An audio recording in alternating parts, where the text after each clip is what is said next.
Welcome to The Real News. I'm Kim Brown. The eyes of the nation have been focused on Minneapolis, Minnesota, after video showing former police officer Derek Chauvin with his knee on the neck of handcuffed George Floyd. Mr. Floyd ultimately died from his injuries, and subsequently there were a number of uprisings and protests in the streets of Minneapolis, calling for the arrest of the officers involved in Mr. Floyd's death. As of Friday afternoon, May 29th, Derek Chauvin has now been charged with murder and manslaughter. Well, to get a better understanding and perspective about what has been happening in the streets of Minneapolis in the last several days, we're joined today with Oluchi Omeoga from the organization Black Visions and Reclaim the Block, based in Minneapolis, and that's where they join us from right now. Oluchi, thank you so much for being here. Yeah, thank you for having me. I appreciate it. So before we get started, I did want you to let our viewers know about your organization. Can you tell us what Black Visions is, along with Reclaiming the Block, just to give us some context? Yeah, so Black Visions is a Black-led organization that centers the power of queer and trans Black folks in Minneapolis and St. Paul to create change and vision of a world where Black people are liberated.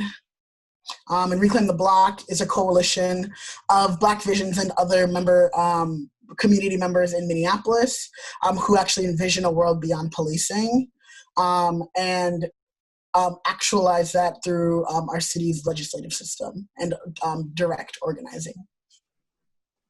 Well, as of Friday, May 29th, a little shy of 2 o'clock Eastern time, it was announced on national media outlets that the officer who had his knee on the neck of George Floyd, Derek Chauvin, has been taken into custody. Let me get your reaction to that latest news in this incident. What do you think about this? Yeah, I mean, I don't really have a reaction to it. I mean, folks are charged and not convicted. Folks are convicted. Folks are not even charged, right? And I think that the sentiment of Black Visions and of Reclaim the Block is that regardless of the accountability measures that you have on police, the system of policing is inherently racist. So instead of advocating and demanding for the conviction of this specifically murderer, right? How do we actually envision a world where police don't exist in the same ways that they do now and abolish the system? So talk to us about what Minneapolis feels like right now. It's been stated by other organizers, residents in the area, even acknowledged today by the governor of Minnesota, that Minneapolis policing has been brutal, has been targeted towards communities of color, Black and brown and indigenous communities there. And what happened to George Floyd was certainly not an isolated incident. And the uprisings that we've seen are really an outgrowth of that rage and frustration that has been building up there now for generations. Can you talk to us about how Minneapolis police have been historically dealing with Black, brown, and indigenous communities, and why this anger is seemingly justified by many other Black communities across the country that are looking at this and recognize exactly what is going on? Yeah, thank you for that. I think one thing that I wanted to respond to very quickly was this idea that protesters, specifically Black protesters, rage has to be justified in order for their actions to be deemed necessary. Like, as Black people living in the world of anti-Black racism, we experience generational trauma that is so overflowing in our bodies innately that, like, regardless of what we do, our rage is always justified, right? So when I think about specifically Minneapolis, like, even like the history that I've had of organizing for like even just the past 6 years, right? We had Jamar Clark be executed by police in 2015, right? In November of 2015. And the organization formation that I was a part of back then, Black Lives Matter Minneapolis, really organized around that and led an 18-day occupation of the 4th Precinct. So this has been happening for like, even in the short period of time that I've been organizing, but regardless, like it's been happening since the inception of the MPD, which was like 151 years ago now. I think another thing to kind of note, kind of generally around the region, is like Minneapolis touts itself, and like Minnesota specifically touts itself for being like lowest in class as far as unemployment, having the best like biking system, like being the best like places that people want to move to. But when you look at the numbers that are coming out around the most racist and worst cities to live in the nation, you see that Minneapolis-St. Paul is actually number 4 on that list.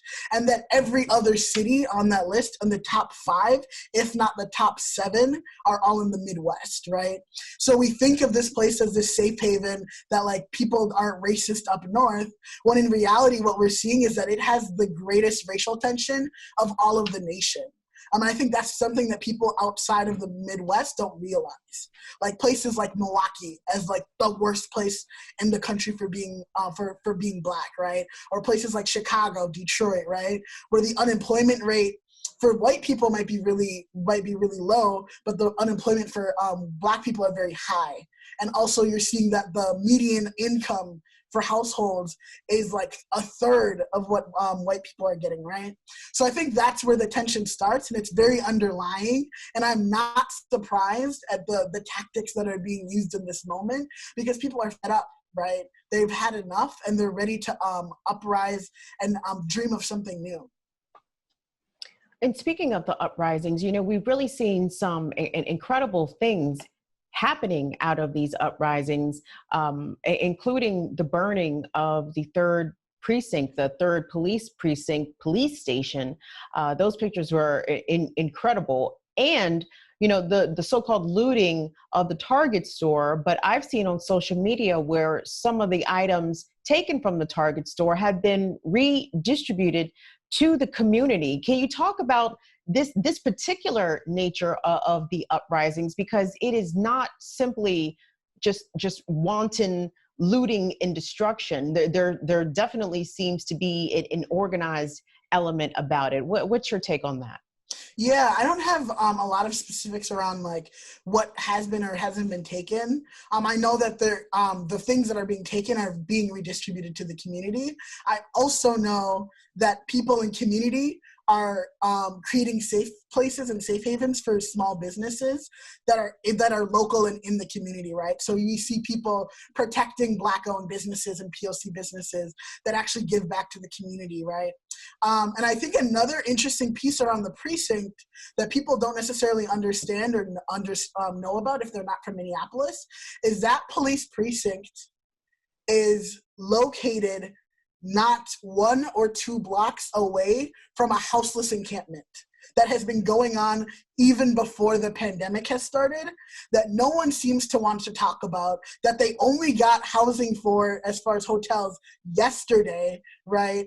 And that like people aren't like talking about like, why do we have these structures, these like these stores, these whatever in place when people are homeless on the street, right? And like people don't have houses. So I think that it's like, I don't have an opinion on like what is it good or is it bad to loot, but I do understand the use of reparations in this time looking like taking from corporations and giving back to people who actually need the resources, and also needing the resources because unemployment is at an all-time high nationally and also in Minnesota because of the COVID-19 crisis, right?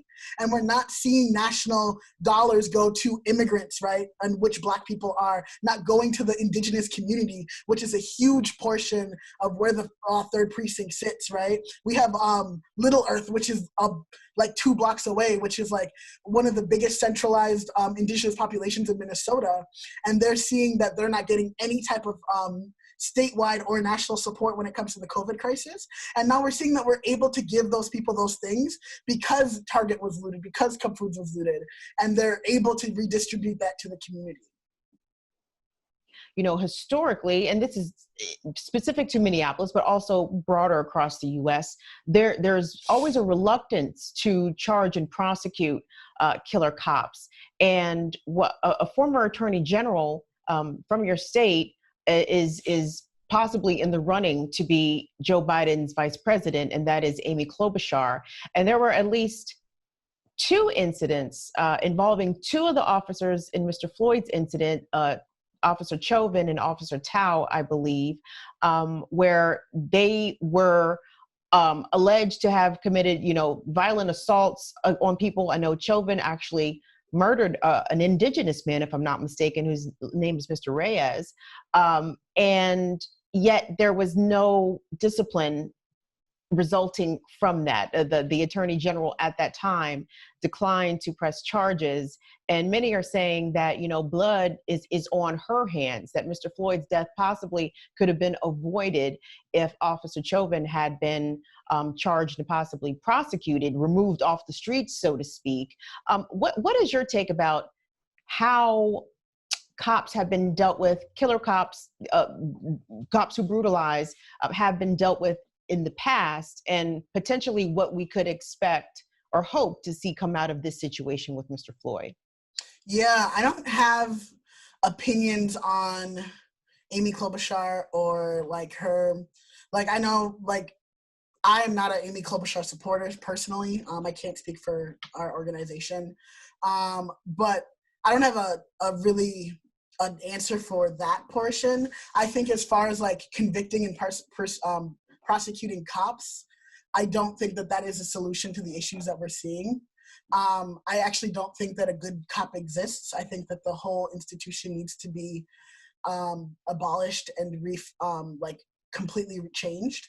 And I think what's interesting when we think about cops in this time is that what we're envisioning is community policing, or community safety rather.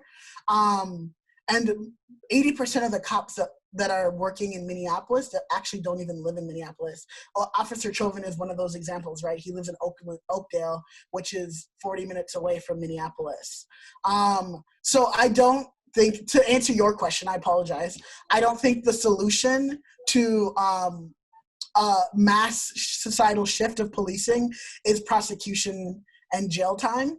I think that actually just recreates trauma. I don't believe in the prison system at all. And I don't believe that that's actually going to create transformative justice. I think what is going to create transformative justice is taking money from the Minneapolis Police Department specifically, and actually gaining momentum towards a total abolition of the police department. From the perspective of a police abolitionist, what would you like to happen? What would a police abolitionist have happen in this case? Yeah, so Reclaim the Block actually just sent out a four-piece demand to the city council members of Minneapolis. Currently, we're in a special budget process because of the COVID-19 crisis. So they're trying to reallocate resources. So the number one thing that we're asking for, or two of the four things that we're asking for, is one, to never increase the police budget in any of your terms, or allocate any more resources to the Minneapolis Police Department. And the specific tangible number that we're asking for is we're asking for $4.5 million of the Minneapolis Police budget to be diverted towards social services, as far as due to the COVID crisis, and actual community policing outside of the Minneapolis Police Department. So, Oluchi, another point that I wanted to raise with you is the reaction of President Donald Trump. Just a couple of short weeks ago, he was demanding the reopening of many states across the nation. And he did reference Minnesota specifically. And Trump supporters, I would imagine that's who they were, came out in force, some of them armed, obviously in defiance of the large gathering ordinance that was in place in many states because of the COVID-19 pandemic. But yet he took to Twitter to call protesters in Minneapolis thugs. Now, obviously, this is not a surprise to anyone. This is part of Donald Trump's, racist playbook. But the fact that that is such a striking difference, the fact that people who are in the streets protesting the unjustified murder of a Black man are called thugs, whereas people who just want to go out and get their haircut or the ability to go eat in a restaurant are so-called, liberating the state or trying to reopen Minnesota. What is your take on that? Yeah, I mean, you basically said it, right? It's not a surprise. It's not a surprise at all. He probably made that tweet himself. He rhymed it and everything, so he thought it was very clever. But like, it's not a surprise to me that that's the rhetoric that's coming from the right? And like, that's what folks want to do, is divide and be divisive across like what is protesting and what isn't protesting, right? So yeah, I guess I don't necessarily have anything much to say to that other than it's not surprising, and that it's going to continue to happen. And like, what I think is interesting though is that police officers from probably out of state are going to start coming here, and that's okay. Yet it's not okay for people in their own community to be able to like come together and try to create societal change. So I think that's what's scaring me the most. And I think another thing that's scaring me is that Minneapolis organizing, specifically Minneapolis Black organizing, has had history of vigilantes and vigilantism within our protests, right? So I was specifically there that day of the 4th precinct when 4 armed alt-right protesters came and shot at peaceful protesters, whatever peaceful means to y'all, peaceful protesters that were occupying the 4th precinct, right? So these weren't people that were destroying property or redistributing wealth or anything like that. These were folks who were just sitting and being in the street together and mourning the loss of a life that happened in the north side of Minneapolis. So I think that that's what's scaring me, is that this is just going to increase the vigilantism and the vigilantes that are going to come and try to do some type of justice of their own, and are probably going to take lives. Well, and that's another concern I wanted to raise with you, is that Trump tweeted, I'm paraphrasing here, when they start looting, we start shooting. And I'm curious if you can you specifically reference which incident, because I don't think you're talking about a protest connected to Mr. Floyd. Was this another incident that happened prior, where these vigilantes came and shot at peaceful protesters? Yes. This was in 2015 during the Jamar Clark occupation of the 4th precinct. So this happened about 5 years ago now. We were occupying the 4th precinct maybe a week in. We got a lot of anti-protesters throughout, but they didn't really do anything. But these ones were armed. The folks that were on the ground shooed them away, obviously, because they were armed. And then they actually shot at 3 or 4 of our folks, and they ended up having to go to the hospital. So that happened in 2015, and especially now after the election of Trump, right? This was when Obama was still president. Like, after the election of Trump, I just see that being escalated to another level. And speaking of escalation, I wanted to ask about, how concerned are you that the Minnesota National Guard has been now called in? And if I'm not mistaken, they have been authorized to use lethal force against protesters. Are you afraid? I almost feel as if that's a silly, redundant question, but are you personally afraid about police escalating now rather than de-escalating this situation, and whether or not the arrest potentially of Officer Chauvin will help to assuage some of the concerns and some of the anger of the people that are taking to the streets? Yeah, thank you for that question. I think for me, I'm not on the front lines as of right now. I was at the protest for the last 3 days, but I'm not as hyper visible as I was during the 4th Precinct occupation. So as far as my personal, my body, I'm less so afraid. I think being Black, you're always just afraid, right? There's always this fear that comes out in different ways. It comes out in rage, it comes out in sadness, depression. I'm afraid of my comrades, right? I know people that are on the front lines every single day, that are there every single day. I'm afraid for them. I'm afraid for Black Minneapolisans. I'm afraid specifically for Black youth that are out there in this moment, because the people that are out there are Black youth. They're POCs, right? So I'm really, really afraid for them. And like, not even just like, as far as like repression, through like the police and the National Guard, but also through like what this is gonna mean for their trauma going forward in life. And yeah, I think that's mainly what I'm afraid of. I'm afraid of the loss of more lives due to this. And yeah, that's all I can definitely say. I just have 2 more questions for you. First, what are your thoughts about seeing these protests and uprisings spread to other cities nationwide at the same time that people from Minneapolis are taking to the streets? People were taking to the streets in Louisville, Kentucky, in Los Angeles, California, and Memphis, Tennessee, in solidarity, but also in response to police brutality instances in their cities as well. That has been, sort of torchlit by what happened to George Floyd. What was what was your thoughts when you were aware that these other uprisings and protests were happening simultaneously? Yeah, I mean, I love a solidarity action. I think that for first and foremost, what happened in Minneapolis is not an isolated incident. Like point blank period. We know that through Michael Brown, Trayvon Martin, Sandra Bland, Rekia Boyd, all of these people, right? All of these people have died at the hands of police in different areas. Jamar Clark, Philando Castile. This is not an isolated incident. So understanding that like people are angry and upset about the things and the oppression that they face in their communities and are taking initiatives to make that change, I am 100% in support of, and I am very, very happy that that's happening.